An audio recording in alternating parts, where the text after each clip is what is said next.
Buenas tardes amigos y amigas. Iniciamos la edición número 6 de Zoom Turístico, programa de la Asociación de Periodistas de Turismo de Chile, Aptur Chile, que pretende ser un punto de encuentro y reflexión sobre la crítica realidad que enfrenta el sector turismo a raíz de la pandemia.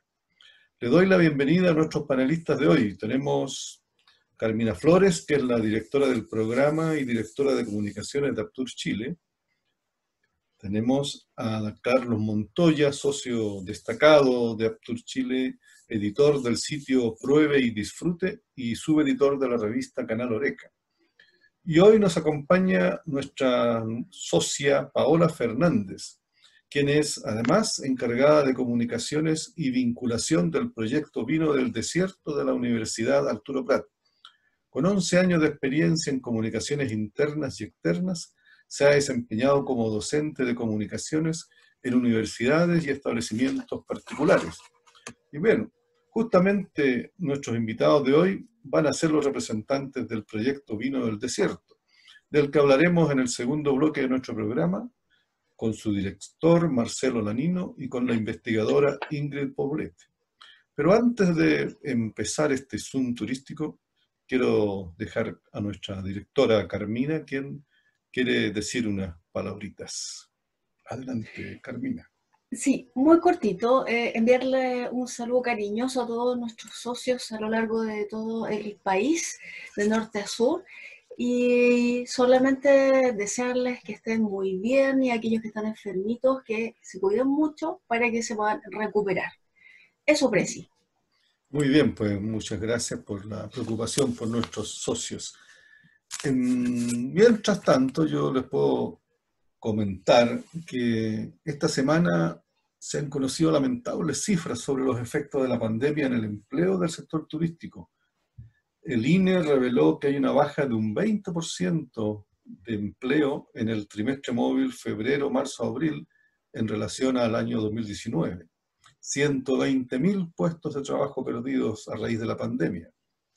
Es la parte y la cara más dura del coronavirus, aparte de los temas de salud, por supuesto. Y lo peor es que se teme que mayo venga aún más grave. En todo caso, también hay buenas noticias, luces de esperanza que llegan desde la Organización Mundial de Turismo, que informó que el mundo está abriéndose de nuevo lentamente. Un estudio de la Organización Mundial dice que los destinos están flexibilizando con bastante cautela las restricciones de viaje introducidas como respuesta a la COVID-19.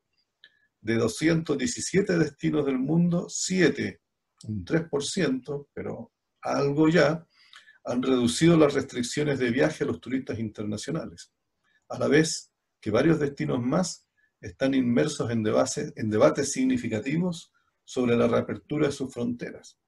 Así que alguna lucecita asoma en el horizonte.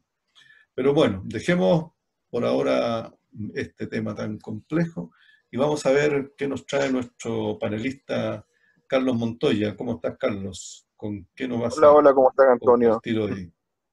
¿Cómo están todos?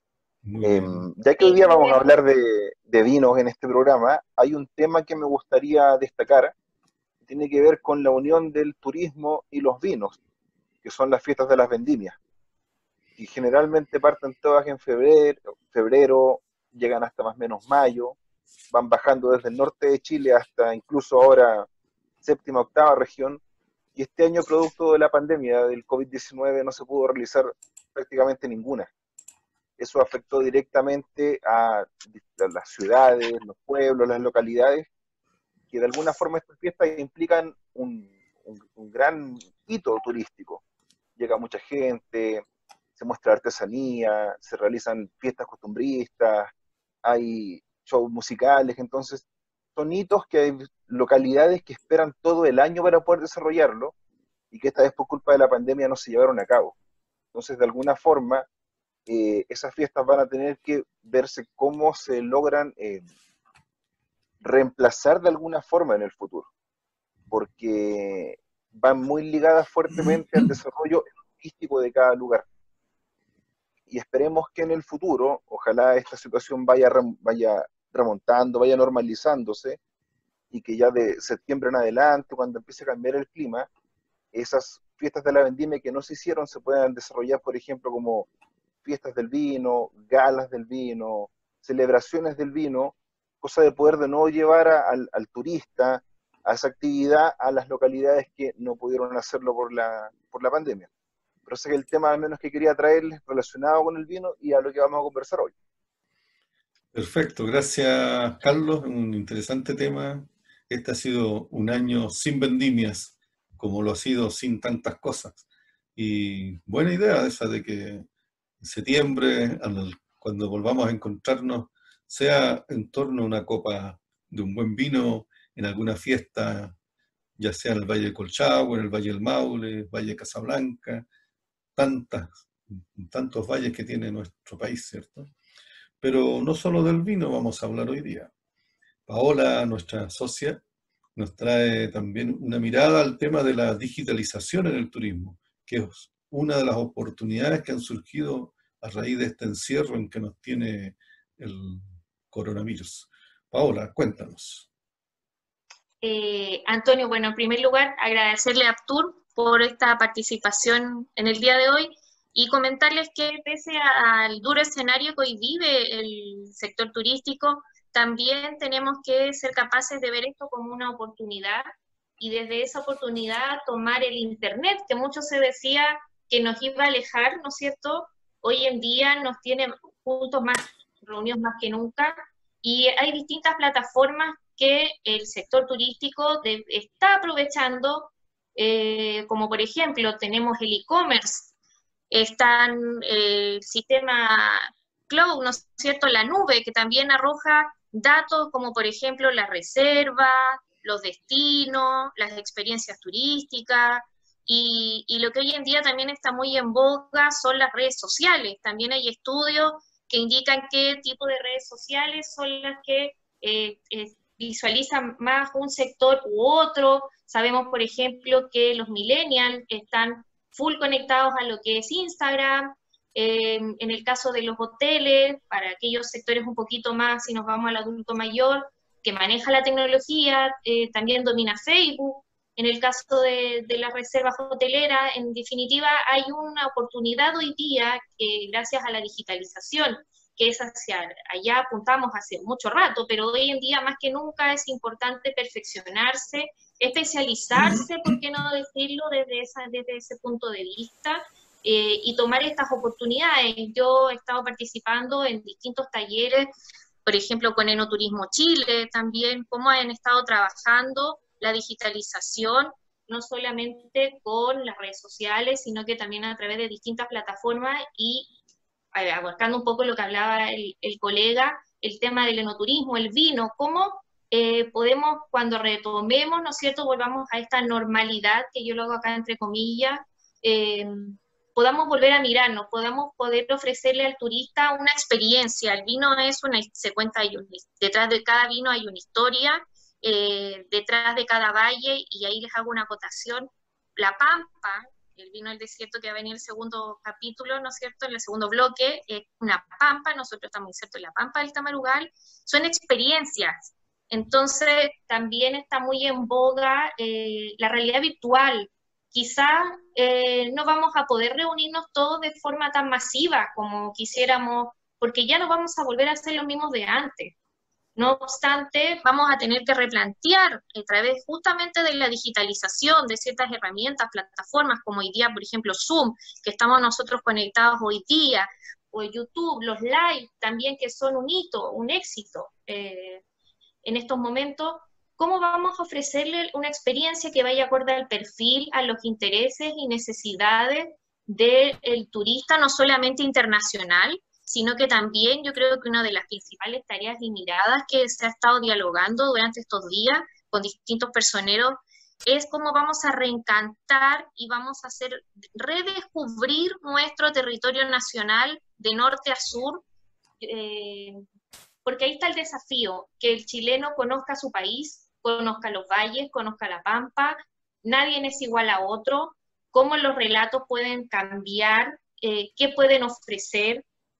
hay historias que contar y yo creo que ahí es la principal tarea de trabajar los nichos, de ver esto. Sabemos que es una realidad dura que está originando un alto índice de nivel de desempleo, pero también tenemos que ser capaces de afrontar y ver esta crisis como una oportunidad que nos va, sin lugar a dudas, a hacer caminar hacia una nueva forma de viajar. Eso es lo que quería plantear y quiero que comentemos también durante el bloque del día de hoy.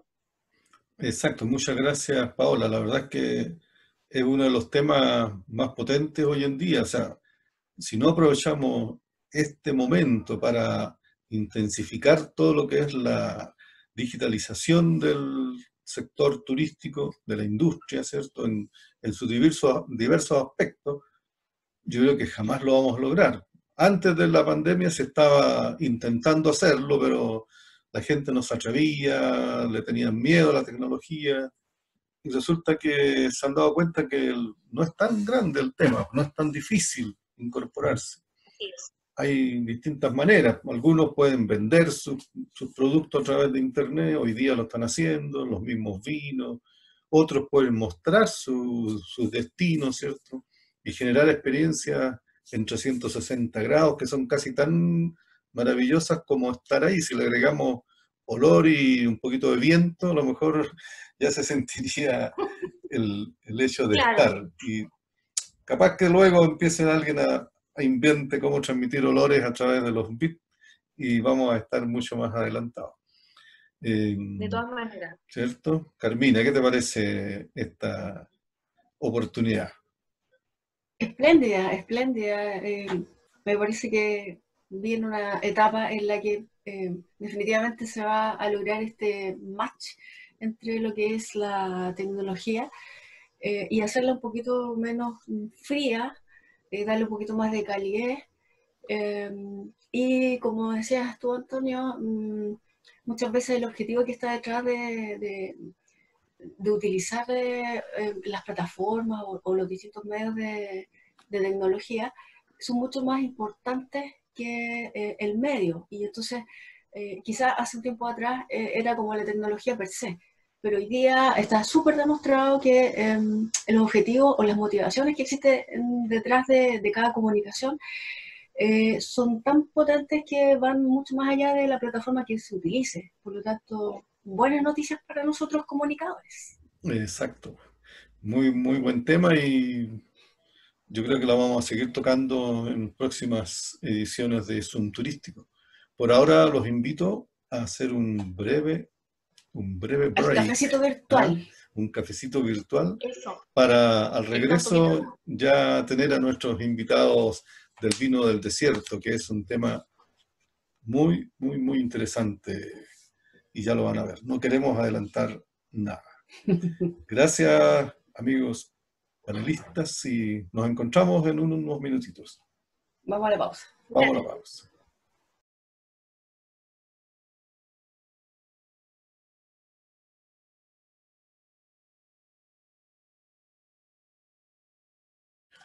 Bueno, ya estamos de regreso en este Zoom turístico número 6 para conversar con los representantes del proyecto Vino del Desierto, su director Marcelo Lanino y la investigadora Ingrid Poblete.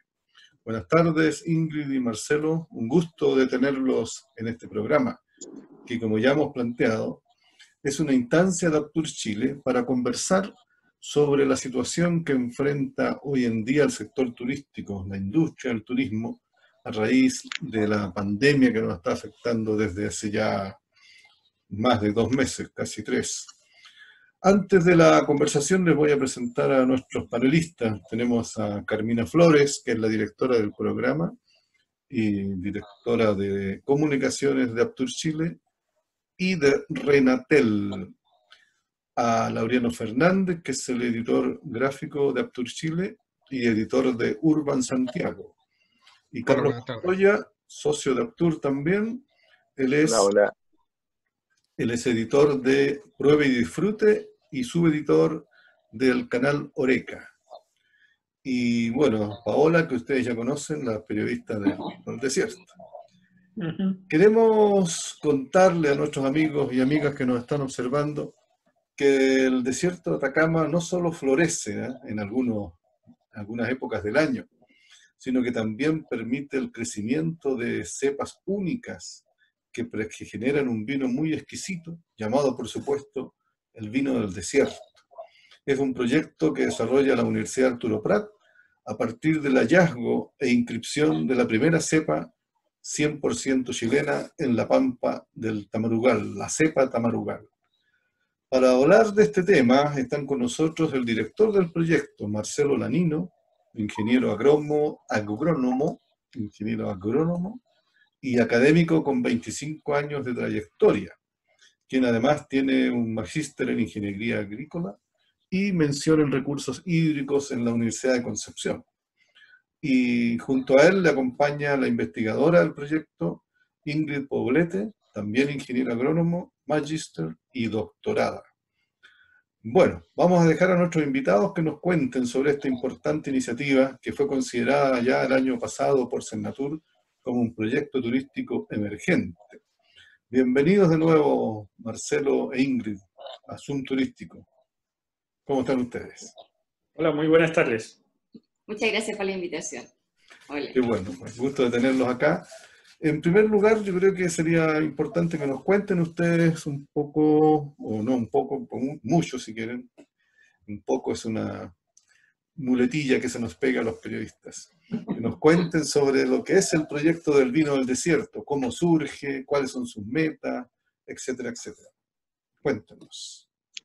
Bueno, el proyecto Vino del Desierto es un proyecto, un esfuerzo de la Universidad Arturo Prat por recuperar una tradición de la región de Tarapacá, que es la vitivinicultura.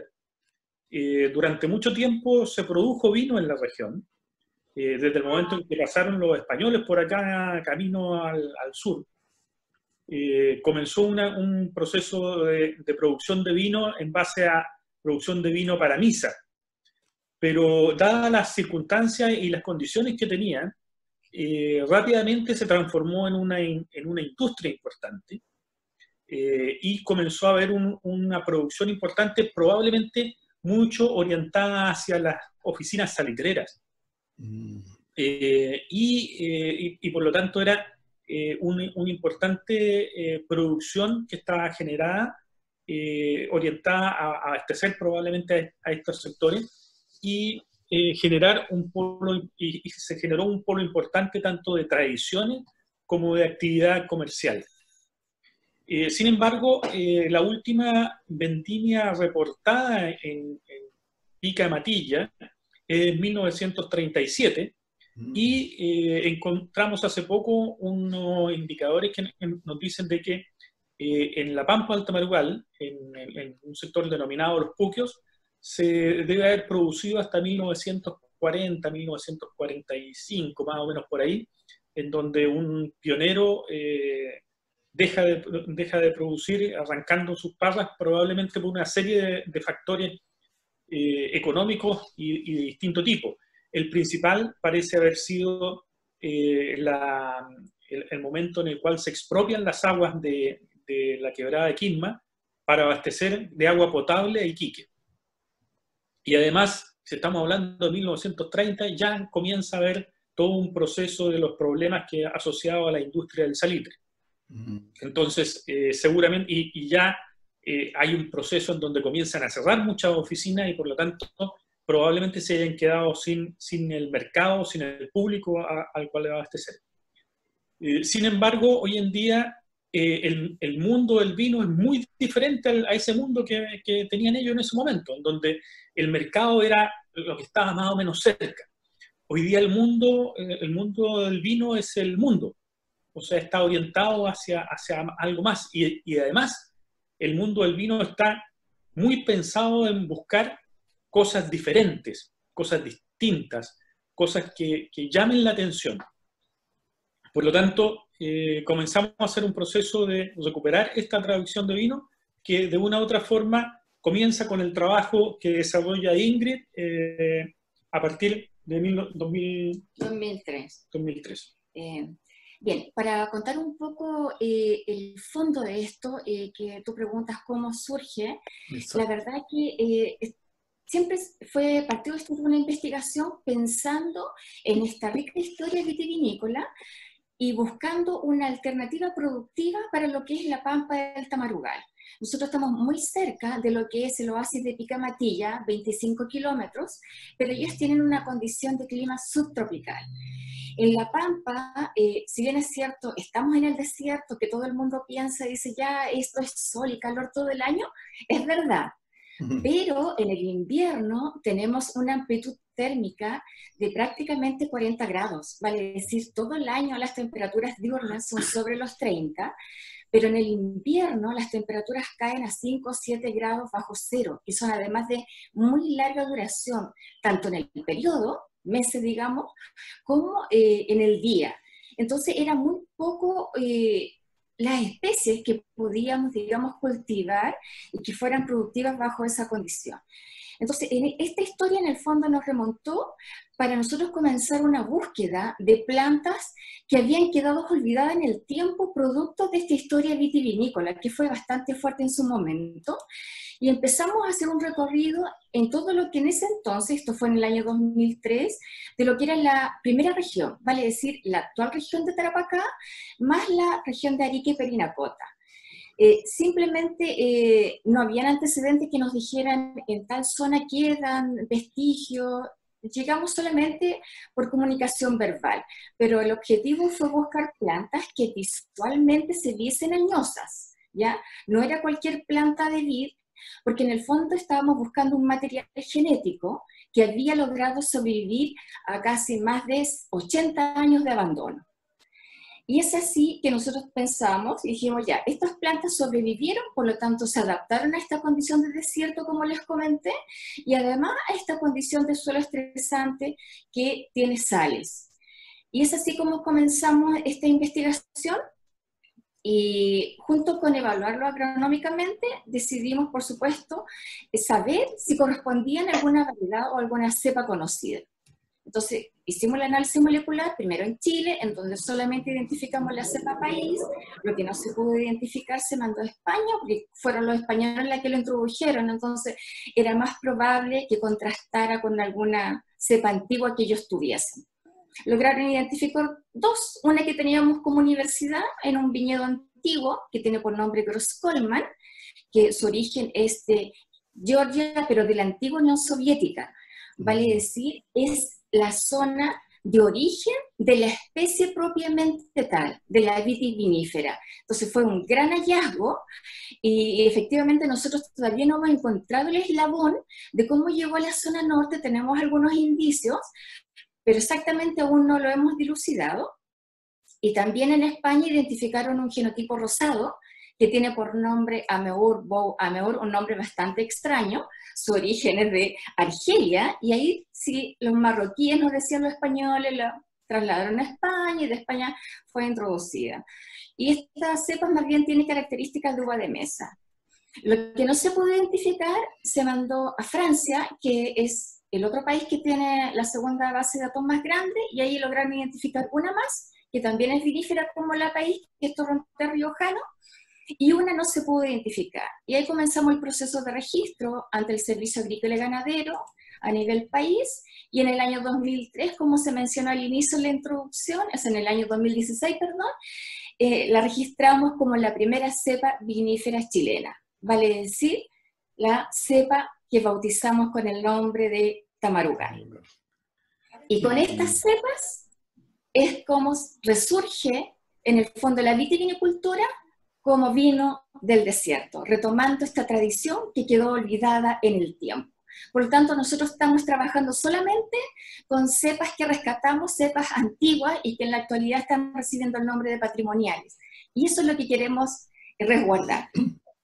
También irá a haber ahí una denominación de origen, me imagino. Hacia allá estamos trabajando. Efectivamente, queremos obtener la denominación de origen de la cepa Tamarugal para que efectivamente se constituya como un sello identitario para la región de Tarapacá. Queremos protegerla, queremos desarrollar la vitivinicultura con estas cepas antiguas, y qué mejor que una cepa que se originó acá en esta región de Tarapacá. Y de ahí comenzamos, entonces Marcelo va a hacer el enlace de cómo estamos con el vino del desierto en la actualidad. A ver, cuéntanos, Marcelo.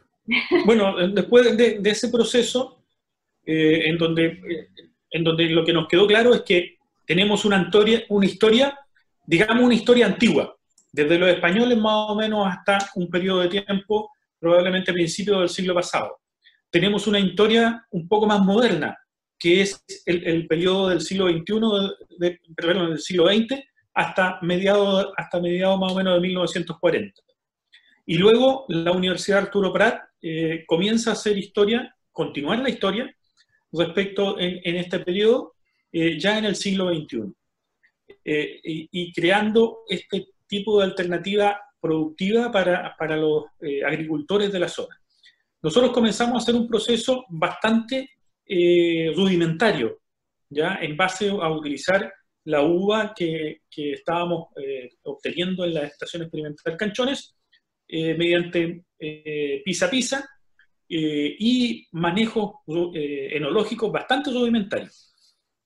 Eso generó un producto que creemos haber apuntado a lo que se generó en los tiempos anteriores, que era el vino denominado tipo Oporto, es decir, un vino que tiene una característica importante en cuanto a un alto grado alcohólico, pero dulce, con un importante efecto respecto a las condiciones en las cuales se obtenía.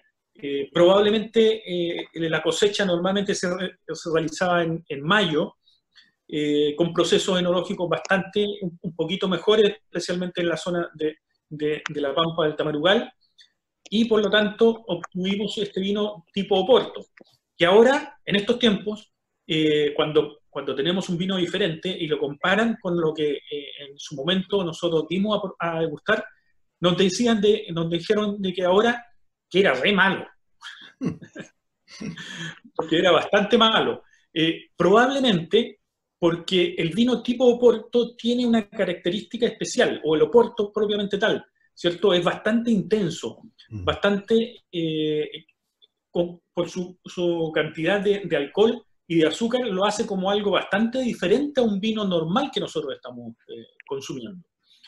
Esto generó un interés importante dentro de la carrera de agronomía. Nuestros estudiantes eran los principales apoyos para realizar las distintas labores. Comenzamos a hacer vendimias pequeñitas, así en familia, entre la carrera de agronomía, la carrera de biotecnología, algunas carreras de ciencias del mar, y de repente comenzaron a juntarse otras carreras de la universidad como arquitectura, etc. O sea, fue atractivo.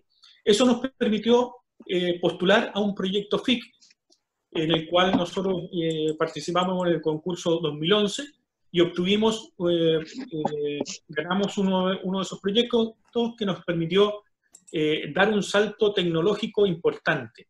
Un salto tecnológico en el sentido de abandonar definitivamente los procesos de pisa-pisa. Actualmente el pisa-pisa es una muestra folclórica, una muestra de cómo se hacía antes. Pisamos, pero es parte de la fiesta, del show que representa ese momento. Pero según lo que nos dijeron los enólogos que llegaron a ayudarnos en el proceso enológico, ellos no hacen vino de eso, ¿ya? Porque los procesos son absolutamente diferentes. Es decir, ni pensar en el pisa-pisa desde el punto de vista higiénico, ni pensar en que el pisa-pisa es un proceso muy lento y por lo tanto el jugo de la uva tiene un importante componente respecto a la oxidación que sufre. Entonces, hay muchos elementos que van confabulando para lograr obtener un vino de calidad y que sea adaptado a las condiciones que requiere el enólogo. También trajimos equipamiento para hacer el proceso y hacer el proceso desde el punto de vista ya pensado como un producto alimenticio. Es decir, los niveles de higiene que se utilizan, los equipamientos principalmente en base a acero inoxidable y procesos enológicos ya mucho más finos, mucho más importantes, y todo ese conjunto de factores nos permitió dar un salto tecnológico importante desde ese vino tipo Oporto hasta un vino comercial. Y eso nosotros lo descubrimos que había sido un proceso exitoso, porque obtuvimos el año 2018 la primera medalla de oro en el concurso Catador de Santiago, en donde la región de Tarapacá obtuvo la primera medalla de oro después de cerca de 100 años, que es el que tenemos registro respecto a la obtención de un galardón de ese tipo.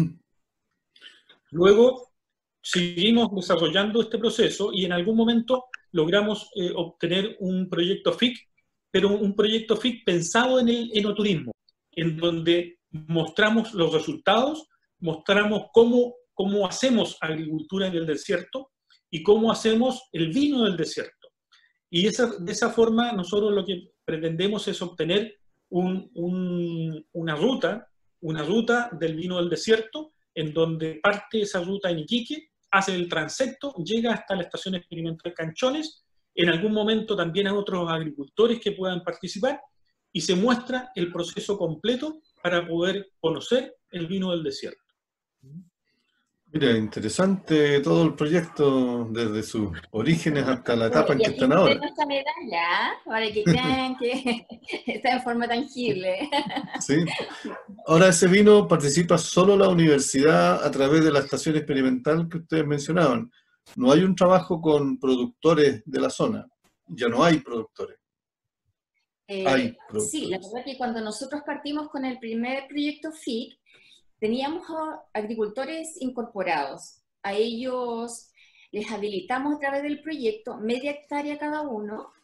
En ese entonces solamente con la cepa país, que era la que teníamos seguridad que era una cepa vinífera. En ese entonces todavía no habíamos identificado el resto de los genotipos. Y sí, también lo hacemos participar en el catador, pero con el vino tinto por el momento. A uno de ellos le ha ido bastante bien, no ha obtenido medalla, pero ha estado muy cerca de obtener medalla de plata. ¿Ya? Él tiene la cepa país, que comparado con la nuestra, que estamos en la zona de La Huayca, vale decir como a 20 kilómetros de distancia, son los dos diferentes. Vale decir, estamos hablando de un terroir, a pesar de que estamos en la misma pampa del Tamarugal, pero en localidad distinta y que se manifiesta distinto. Entonces, y ahora estamos en un proceso de postular un nuevo proyecto más grande que nos va a permitir incorporar más agricultores, ampliar la superficie cultivada en la región, pero ya transfiriendo la cepa Tamarugal, que queremos que sea la cepa símbolo de la región. Entonces, de ese modo, no solamente vamos a aumentar la superficie cultivada, sino que también los puntos para los futuros turistas o visitantes que vengan a conocer el vino del desierto. ¿Cuántos productores más o menos son los que trabajan con ustedes? Hoy día estamos trabajando con 3 agricultores. Don Atilio Gatavara, que es el que está más adelantado, ya va en su 6ª cosecha. ¿Ya? Él obtiene cercano a las 1000 botellas. Don Luis Astorga, que está un poco más atrasado, y don Cristian Kitt, que está en la hacienda de Atilivich. Con ellos son nuestros puntales, y en el cual la idea esencial es justamente que ellos puedan ser una demostración de que es posible hacer lo que hace la universidad. Es decir, que no solo sea la universidad el ente que muestra los procesos la aplicación de los procesos de investigación, en el cual son transferidos los conocimientos, las capacidades y las técnicas para poder producir. ¿Y la comercialización se realiza también directamente a través de la universidad o hay distribución de vinos o es muy poco todavía la cantidad que están sacando? La verdad que como somos universidad, nunca ha sido como prioritario o tan prioritario la venta. ¿Ya? Nosotros en el fondo lo que queríamos era incentivar a que la gente, tanto nacional como internacional y local, fuese a conocer el proyecto in situ, vale decir, conocer lo que es el vino del desierto, trabajar con estas cepas patrimoniales, conocer el proceso y por lo tanto ver todo lo que hay detrás y no solamente comprar una botella en estantería. Entonces lo que hicimos en una primera etapa fue vender a través de la ruta del vino del desierto, que la implementamos, bueno, la alcanzamos a implementar antes de que ocurriera todo esto.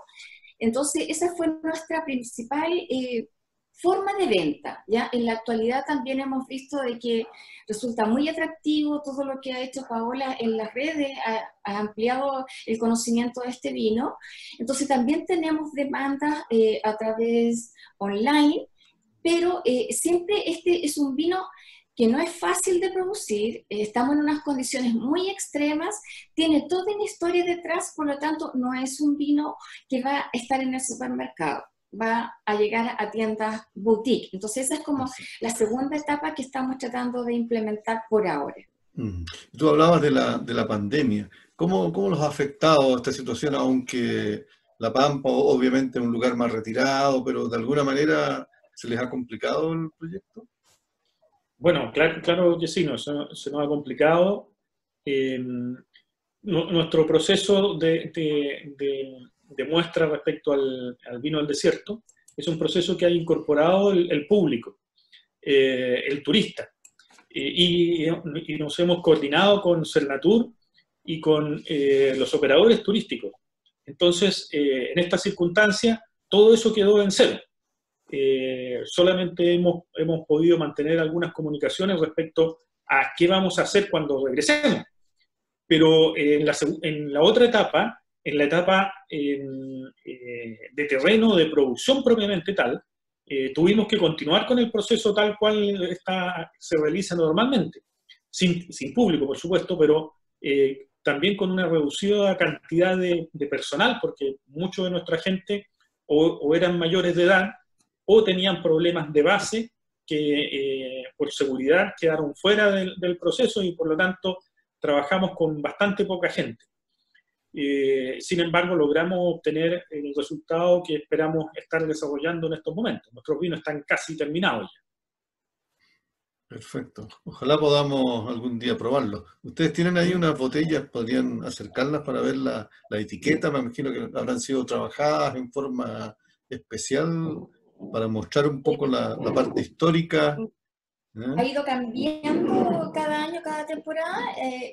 En la Tamarugal, por supuesto, hicimos resaltar el tamarugo, que es el que le da el nombre a La Pampa, pero son cosas que vamos evolucionando con respecto a la etiqueta. Trabajamos con una diseñadora gráfica de la universidad, aquí no estamos todavía con el marketing comercial propiamente tal, lo hacemos internamente, y la Tamarugal trabajamos en este formato pequeño de 375 cc, porque obviamente la producción es pequeña, ¿ya? Entonces lo optimizamos por esa vía, y en el caso de esta cepa tenemos dos versiones, un vino seco, que es el típico vino blanco que no se percibe dulzor en boca, y con la versión de abocado, que es con la cual obtuvimos medalla de oro, que en el fondo no es un late harvest, que mucha gente lo Eso asocia. te iba a preguntar, sí. Pero no es. En el fondo, abocado es un término que es más bien español, pero denota que en boca se percibe un leve dulzor. Entonces, esos son los dos formatos que trabajamos con respecto a la cepa Tamarugal. Y con los tintos, bueno, obviamente trabajamos como vinos secos y estamos dando mayor énfasis a la cepa Gross-Coleman, que si bien es cierto es una cepa antigua, su origen, como lo mencioné al inicio, es de Georgia, de la antigua Unión Soviética, pero en Chile, nosotros como universidad y acá en la región de Tarapacá somos los únicos que la cultivamos. Entonces también tiene un plus adicional que la estamos potenciando también dentro de los tintos, aparte de la país, que si bien es cierto la país es bastante cosmopolita a nivel mundial, también tiene su sello con respecto al terroir. O sea, la gente que nos visita, o de repente enólogos, o los mismos sommeliers, encuentran muy distinto este país con respecto al que se produce en la zona centro-sur.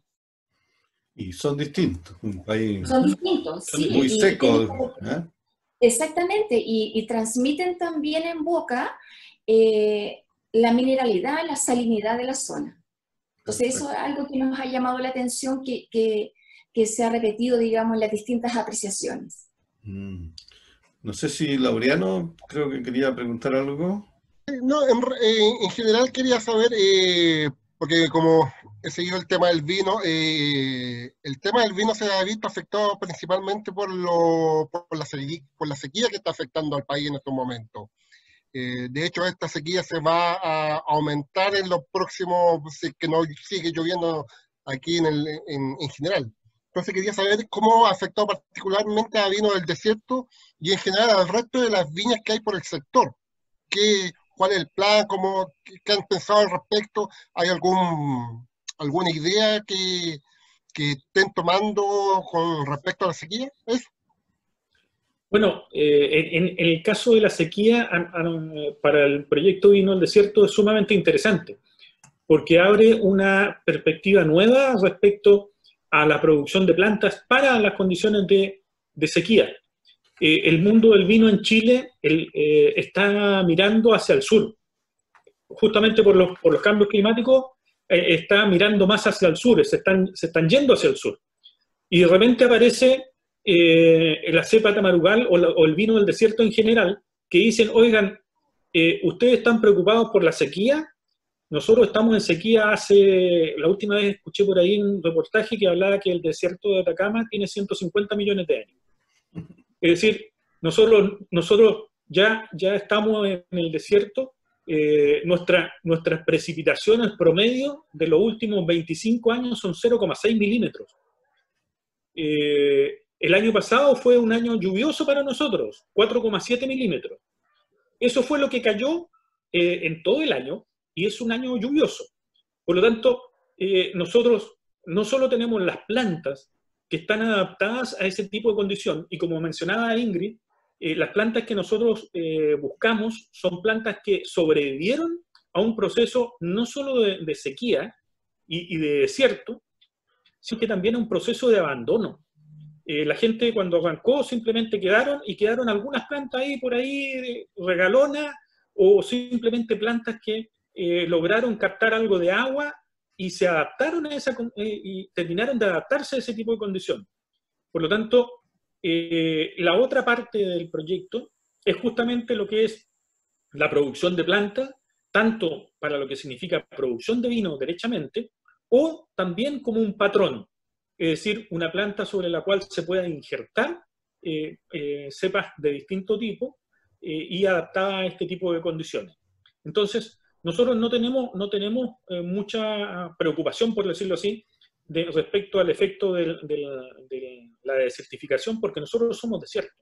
Y por lo tanto, no solo nuestras plantas se han adaptado a esa condición, sino que todo nuestro trabajo de investigación se basa justamente en cómo manejamos las distintas estrategias para adaptarnos a este tipo de condición de desierto.